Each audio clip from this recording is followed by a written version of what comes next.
আপনার নাম বলুন। আমার নাম মান্তু সরকার। কোথা থেকে এসেছেন? আমি মানকড় থেকে এসেছি। আচ্ছা, আপনি আমাদের দোকানের অ্যাড দেখে এসেছেন অনলাইনে? অনলাইনে অ্যাড দেখে ভাইরাল বলাটা নিলেন, তো কত বললো এটার দাম? এটা 690। 690। আর আংটিটা কত বললো? এটা 1050। আংটিটা আপনার পছন্দ হয়েছে? হ্যাঁ। আংটিটার উপর আপনি ছাড় পেয়েছেন? হ্যাঁ। কত ছাড় পেয়েছেন মজুরিতে? 20%। 10%-এর উপর 20% ছাড় পেয়েছেন, তাই তো? আর আমাদের জেম জুয়েলার্স থেকে কোনো গিফট দিয়েছে?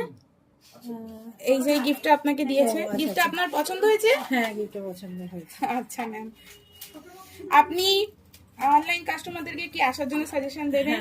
বলুন। ওনাদের ব্যবহার খুবই ভালো এবং এখানে ভালো ভালো কালেকশন আছে। এখানে একবার আসলে খুব ভালো লাগবে। আর আমাদের জিনিসগুলো হলমার্ক দেখে নিয়েছেন? হ্যাঁ, হলমার্ক দেখে নিয়েছি। আবার আসবেন। হ্যাঁ। আমাদের দোকানে যে কোনো জিনিস নেবেন আপনি, তার মধ্যে মজুরিতে 10%-এর উপর 20% ছাড় পাবেন। Thank you ma'am.